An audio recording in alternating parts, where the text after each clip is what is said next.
ഇത് സമാനതകളില്ലാത്ത ഒരു വിഭാഗീയത ഈ CPM-ന്റെ നേതൃത്വം നേരിടുന്നു എന്ന് പറയുമ്പോൾ പലരും തിരുത്താൻ ശ്രമിക്കുകയാണ്. ഇപ്പോൾ ഡോക്ടർ അസ്കറിനെ പോലെ ഇത് ഈ പാർട്ടിയിൽ ആദ്യത്തെ സംഭവമല്ല.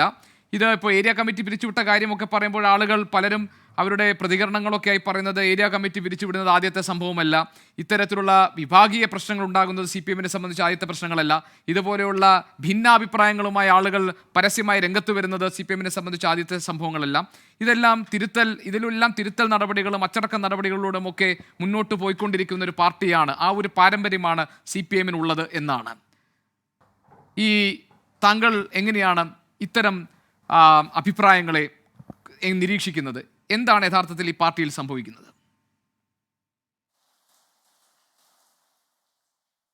വളരെ കുറച്ച് നേരം മാത്രമേ നമുക്ക് സംസാരിക്കാനുണ്ടാവൂ എന്നുള്ളതിൻ്റെ പേരിൽ നേരിട്ട് ഞാനൊരു ചോദ്യം അങ്ങോട്ട് ചോദിക്കാം.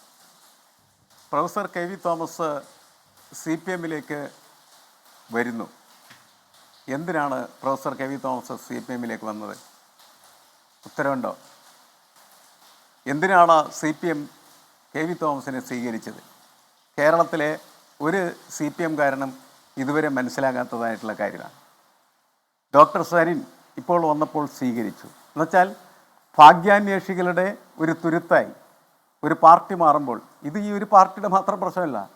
കേരളത്തിലെ എല്ലാ പാർട്ടികളും ഇതേപോലെ ഭാഗ്യാന്വേഷികളെ അന്വേഷിച്ച് നടക്കുകയാണ്.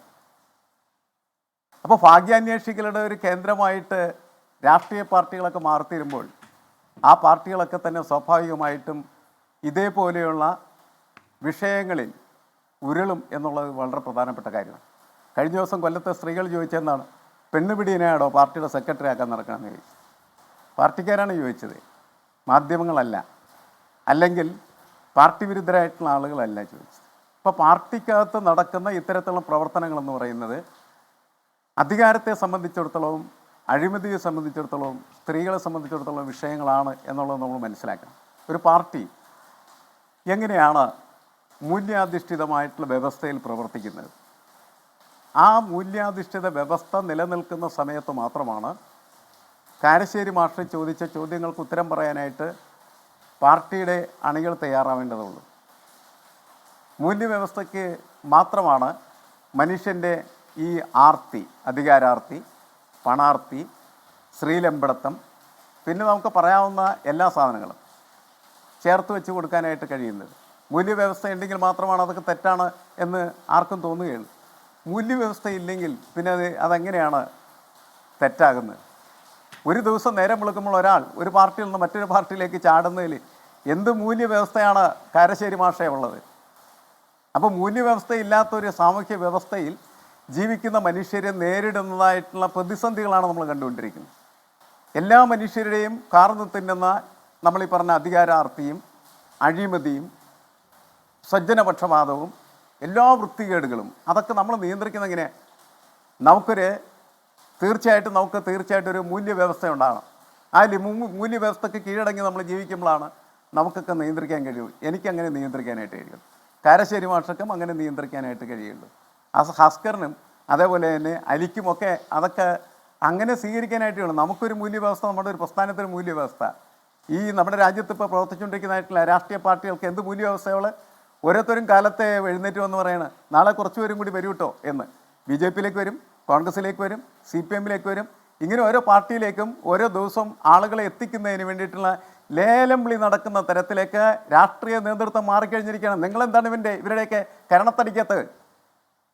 ഇത്തരത്തിലാണ് രാഷ്ട്രീയ പ്രവർത്തനം നടത്തേണ്ടത്. CPM-നെ സംബന്ധിച്ച് ഈ സമ്മേളനകാലത്ത് അണികൾക്കിടയിൽ ഉണ്ടാകുന്ന അസ്വസ്ഥത, പ്രാദേശിക ഘടകങ്ങളിലെ തർക്കമൊക്കെ നേതൃത്വം അത് വെച്ചു പൊറുപ്പിക്കില്ല എന്ന നിലപാടാണ് ഇപ്പോൾ സംസ്ഥാന സെക്രട്ടറി സ്വീകരിച്ചത്. അദ്ദേഹം വന്ന ശേഷമുള്ള ഒരു പ്രധാനപ്പെട്ട വെല്ലുവിളിയായി ഇത് അദ്ദേഹത്തിന് മുന്നിൽ നിൽക്കുകയാണ്. അപ്പോൾ നേതൃത്വത്തിൻ്റെ നിയന്ത്രണങ്ങൾക്ക് പുറത്തേക്ക് പാർട്ടിയുടെ കീഴ്ഘടകങ്ങൾ പോകുന്നു, അങ്ങനെയാണോ താങ്കൾ? അതായത് ഈ അടിത്തട്ടിലെ വിപ്ലവം ആ നിലയ്ക്ക് പാർട്ടിക്ക് ദോഷം ചെയ്യാൻ പോകുന്നു എന്ന് കാണുമോ? അങ്ങനെ പോകും. അല്ല ഗോപീഷ്ണൻ, അങ്ങനെയല്ലേ പോകുന്നത്. കാരണം എന്ന് വെച്ചാൽ ഈ നേരത്തെ നമ്മൾ സംസാരിച്ചായിട്ടുള്ള മധു പറഞ്ഞ എന്താണ്, എന്നെക്കാത്ത് BJP-ക്കാരും കോൺഗ്രസ്സുകാരും അപ്പുറത്തിപ്പുണ്ടെന്നാണ് പറഞ്ഞത്. എങ്ങോട്ട് പോകണം എന്ന് തീരുമാനിച്ചിട്ടില്ല, നാളെ മറ്റന്നാളും തീരുമാനിക്കും എന്നാണ് പറഞ്ഞത്. ആ രീതിയിലേക്ക് മാറിക്കഴിഞ്ഞിരിക്കുന്നതായിട്ടുള്ള അണികളെ ആർക്കാണ് നിയന്ത്രിക്കാനായിട്ട് കഴിയുന്നത്? നിങ്ങൾ അധികാരം ഇപ്പോൾ കഴിഞ്ഞ ദിവസമാണ് നമ്മൾ വാര്യരുടെ മാറ്റം കണ്ടത്. വാര്യർക്ക് വലിയ ഓഫർ കൊടുത്ത കോൺഗ്രസ് ആയിരുന്നല്ലോ. അതിക്ക് മുമ്പ് ഓഫറായിട്ട് പോയത് CPM ആയിരുന്നു. ഓഫറിൽ വലുത് കോൺഗ്രസ് നൽകിയതായിരുന്നു എന്നതുകൊണ്ട് വാര്യർ അങ്ങോട്ട് പോയി. ഇങ്ങനെയുള്ള ഒരു മൂല്യവ്യവസ്ഥക്കകത്ത് പ്രവർത്തിക്കുന്ന രാഷ്ട്രീയ പ്രവർത്തകരെ കുറിച്ച് എന്താണ് നമ്മൾ സംസാരിക്കേണ്ടത്? അപ്പോൾ അവർ ആ രീതിയിൽ പ്രവർത്തിക്കുന്ന രാഷ്ട്രീയ നേതൃത്വമാണ് ഇതെല്ലാം ചെയ്തുകൊണ്ടിരിക്കുന്നത്. നേരത്തെ എന്താണ് CPM സെക്രട്ടറി പറഞ്ഞു, ഇപ്പോൾ ഗോപീഷൻ ചോദിച്ച ചോദ്യം അതാണ്. അദ്ദേഹം വെച്ച് ഉറപ്പിക്കില്ല. എന്ത് വെച്ച് ഉറപ്പിക്കാൻ? വെച്ച് ഉറപ്പിക്കേണ്ട, നീ വെച്ച് പുറത്തുവെന്നും പറഞ്ഞിട്ട് അവർ പുറത്തു പോകണം. അവർക്ക് വേറെ പണിയുണ്ടാകും, അവരത് നോക്കാൻ പോകണേ. അങ്ങനെ നോക്കാവുന്ന രീതിയിലേക്ക് അവർ മാറി. അധികാരമാണ് പ്രധാനപ്പെട്ട പ്രശ്നം, അല്ലെങ്കിൽ പരിഗണനയാണ് പ്രധാനപ്പെട്ട പ്രശ്നം, അല്ലെങ്കിൽ സ്വജനപക്ഷപാതമാണ് പ്രശ്നം, പണമാണ്, ഇങ്ങനെ എല്ലാ കാര്യങ്ങളുമാണ്. ഇതിലെന്താണ് കിട്ടുക എന്ന തരത്തിൽ കാര്യങ്ങൾ അന്വേഷിക്കാനായിട്ട് പോകുന്ന തരത്തിലേക്ക് അണികളെ മാറ്റിയെടുത്താരാ? നേതാക്കളാണ്. അതാണ് ഞാൻ തോമസിൻ്റെ കാര്യം പറഞ്ഞത്. KV തോമസ് കേരളത്തിന് ഏറ്റവും വലിയ വൃത്തികെട്ട മാതൃകയാണ് അദ്ദേഹം. അദ്ദേഹത്തിൻ്റെ പാർട്ടി പോലും അത് തന്നെയായിട്ടാണ് നമ്മൾ കണക്കാക്കുന്നത്. അതുപോലത്തെ പാർട്ടിയായിട്ട് എല്ലാ പാർട്ടികളും മാറി. CPM മാറി, BJP മാറി, എല്ലാ ആളുകളും മാറിക്കഴിഞ്ഞിരിക്കുകയാണ് ചെയ്യുന്നത്. ഇവരൊക്കെ ചെയ്യുന്നതിനെ എന്തിനെ ന്യായീകരിക്കാൻ നടക്കുന്നത്? ഈ നേതാക്കൾ മുഴുവനും ചെയ്തുകൊണ്ടിരിക്കുന്നതായിട്ടുള്ള പ്രവൃത്തികൾ അതെങ്ങനെയാണ് ശരിയാണ്? ഓപ്പറേഷൻ വാരിയർ എന്ന് പറയുന്നതിനെ കോൺഗ്രസിന് ന്യായീകരിക്കാൻ കഴിയുമോ? ഓപ്പറേഷൻ സരിനെ ന്യായീകരിക്കാനായിട്ട് CPM കഴിയുമോ? കുറച്ച് നാളുകൾക്ക് മുമ്പല്ലേ AK ആന്റണിയുടെ മകനെയും അതേപോലെ KK നായരുടെ മകളെയും BJPക്കാർ പിടിച്ചുകൊണ്ടുപോയത്? ഇതാണ് രാഷ്ട്രീയ പ്രവർത്തനം. എന്ത് മൂല്യവ്യവസ്ഥയാണ് ഈ രാഷ്ട്രീയ പാർട്ടികൾക്കുള്ളത്? ഇത്രമാത്രം വൃത്തികെട്ട രീതിയിൽ രാജ്യത്തിന് മുന്നിൽ നിന്ന് നാണമില്ലാതെ പ്രവർത്തിക്കുന്നതായിട്ടുള്ള നേതാക്കളെ കൊണ്ട് മുങ്ങിയിരിക്കുന്നതായിട്ടുള്ള നമ്മുടെ സമൂഹത്തിനകത്ത് അത് കുറച്ചും കൂടി ശക്തമായിട്ടുള്ള രീതിയിൽ പ്രാദേശിക ഘടകങ്ങൾ, CPM പ്രാദേശിക ഘടകങ്ങൾ വിളിച്ചു പറയുകയും പ്രവർത്തിക്കുകയും ചെയ്തുകൊണ്ടിരിക്കുകയാണ് ചെയ്യുന്നത്. അത് ഒറ്റപ്പെട്ട സംഭവമല്ല, അത് ഈ സംഘടനയെ മുഴുവൻ ബാധിക്കുന്നതായിട്ടുള്ള പ്രശ്നമാണ്. അതേപോലെ തന്നെയാണ് അതിൻ്റെ വിഭാഗീയത എന്ന് പറയുന്നത്. ഓരോ നേതാക്കൾക്ക് ഇഷ്ടമുള്ള രീതിയിലേക്ക് നേതാക്കൾ മാറിത്തിരികയും നേതാക്കൾ എന്ന് പറയുന്നത് വലിയ ഒരു അച്ചുതണ്ടായി പ്രവർത്തിക്കുകയും അവരുടെ പിന്നാലെ ഉപജാപ സംഘങ്ങൾ ഉണ്ടാകുകയും ചെയ്യുകയാണ്. അത് പിണറായി വിജയൻ്റെ മാത്രം പ്രശ്നമല്ല. ഈ പാർട്ടിയിൽ ഓരോ സ്ഥലത്തും അത്തരത്തിലുള്ളതായിട്ടുള്ള പിണറായി വിജയനെ പോലെയുള്ള ആളുകൾ നിർമ്മിക്കപ്പെടുകയും അവരുടെ ചുറ്റും ഉപജാപ സംഘങ്ങൾ വർദ്ധിച്ചു വരികയും ചെയ്യുമ്പോൾ അതിന്റെ കലഹങ്ങളാണ് ഈ സമ്മേളന കാലത്ത് നമ്മൾ അഡ്വക്കേറ്റ് അസ്കർ പറഞ്ഞത്. ഇവർക്ക് മതിയായ ഒരു രാഷ്ട്രീയ വിദ്യാഭ്യാസം നൽകിക്കൊണ്ട് ഇവരെ ഇത്തരം അടിത്തട്ടിൽ അത്തരമുള്ള പ്രവർത്തനങ്ങളിലൂടെ ഒരു ശുദ്ധീകരണം നടത്തണമെന്ന്. ഇപ്പോൾ സമ്പത്തിന് വേണ്ടി, പദവികൾക്ക് വേണ്ടി, താല്പര്യങ്ങൾക്ക് വേണ്ടി, സ്വജനപക്ഷപാതം, ഇങ്ങനെ തുടങ്ങിയ ഈ പാർട്ടിയുടെ അടിസ്ഥാന ഘടകങ്ങളിൽ ഉണ്ടായിരിക്കുന്ന ഈ ദുഷ്പ്രവണതകളെ നീക്കാൻ ശരിയായ രാഷ്ട്രീയ വിദ്യാഭ്യാസം നൽകി ശുദ്ധീകരിക്കേണ്ടതുണ്ട് എന്ന് പറയുന്ന ഭാഗത്തെ താങ്കൾ സ്വീകരിക്കുമോ? അല്ല, ശരിയായ വിദ്യാഭ്യാസം നൽകുന്നത് എങ്ങനെയാണ്? നേതാക്കൾ, ഈ പാർട്ടി എന്ന് പറഞ്ഞാൽ മുകളിൽ നിന്ന് കീഴോട്ട് കെട്ടിപ്പടുത്ത പാർട്ടിയാണ്, അല്ലാണ്ട് താഴെ നിന്ന് മുകളിലേക്ക് കെട്ടിപ്പടുക്കുന്നതല്ല. ഇപ്പം മുകളിലിരിക്കണവൻ എന്താണ് ചെയ്യുന്നത് അതാണ് താഴെ ഇരിക്കുന്ന ആളുകൾ ചെയ്തുകൊണ്ടിരിക്കുന്നത്. അപ്പോൾ സംസ്ഥാന സെക്രട്ടറിയും അതേപോലെ തന്നെ കേരളത്തിൻ്റെ മുഖ്യമന്ത്രിയും ഒക്കെ എന്താണ് ചെയ്യുന്നത് അതൊക്കെ കണ്ടാണ് എന്ത് ചെയ്യുന്നത്, പഠിച്ചുകൊണ്ടിരിക്കുന്നത്. ഹസ്കർ എന്തേ പറയുന്നത്?